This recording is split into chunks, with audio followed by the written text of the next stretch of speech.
top 3 momen pemilu yang paling jadi highlight menurut lu apa? Pertama, Jokowi berkoalisi dengan Prabowo Subianto.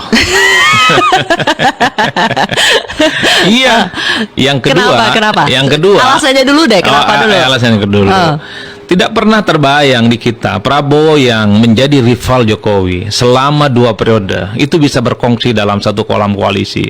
Itu bagi saya nggak masuk akal. Kalau dalam konteks koalisi pemerintah mungkin orang masih menganggap ini soal rekonsiliasi politik, ya, mendamaikan suasana politik supaya tidak ada resistensi yang berkepanjangan. Tapi berkoalisi di Pilpres 2024, ya, bagi saya memang nggak ada teorinya, nggak ada rumusnya, dan hampir bisa dipastikan 100% seluruh rakyat di Indonesia itu juga nggak menyangka bisa terjadi. Jadi ini plot twist banget bagi lo. Sangat banget, dan ini akan saya ingat sampai kapanpun. Saya akan cerita ke banyak orang, ini hanya terjadi di Indonesia dan tidak pernah terjadi di negara manapun. Mantap. Jadi Indonesia itu harus dijadikan sebagai laboratorium politik, di mana 2 jagoan yang bertanding 2 kali itu bisa berkongsi dalam Pilpres. Yang kedua, Jokowi berseberangan dan berhadapan dengan PDIP. Seru nih.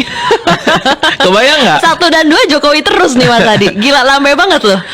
Iya, memang kalau mau jujur Pilpres di 2024 ini rasa Jokowi. Segala apapun dikaitkan dengan Jokowi. Poin yang kedua, Jokowi berhadapan-hadapan dengan PDIP. Menurut saya itu juga nggak ada teorinya. Kenapa? Ini terjadi pertama kali pada seorang presiden yang berasal dari partai besar dan at the end of the day-nya memutuskan berseberangan secara politik. PDIP kan cukup tricky kepada kadernya yang tidak tegak lurus, yang tidak sami'na wa ta'na, dipecat, diberhentikan. Budiman aja dikirimin pos kok pemberhentiannya, tapi pada Jokowi tidak. Yang ingin saya katakan adalah ketika Jokowi misalnya merestui anaknya Gibran maju, disitulah kemudian tata letak di mana hubungan antara PDIP dan Jokowi berakhir.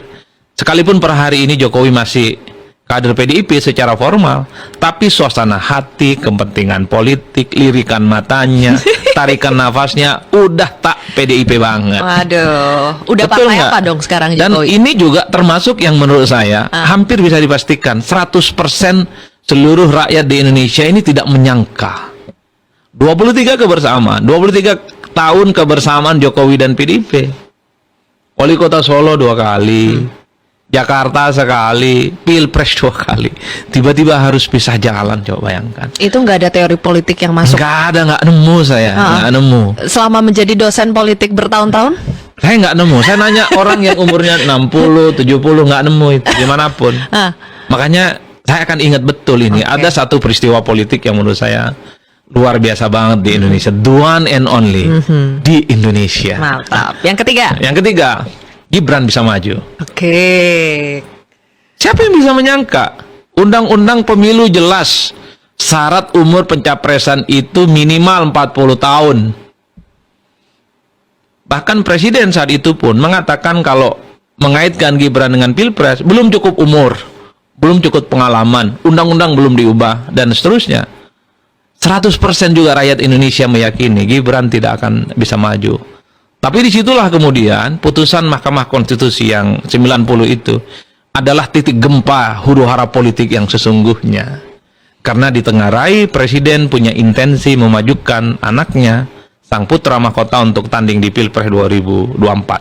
Disitulah kemudian PDIP dan partai-partai politik yang lain di luar kubu nomor 2, kalau bikin judul makalah ataupun judul berita, Pilpres 2024 rasa Jokowi.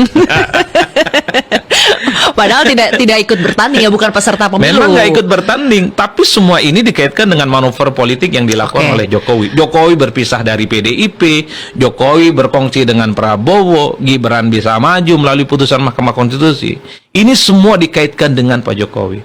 Terkait dengan kebijakan-kebijakan politik yang lain, yang saat ini misalnya juga digugat di Mahkamah Konstitusi, politisasi bansos, dan seterusnya, itu juga dikaitkan dengan Pak Jokowi.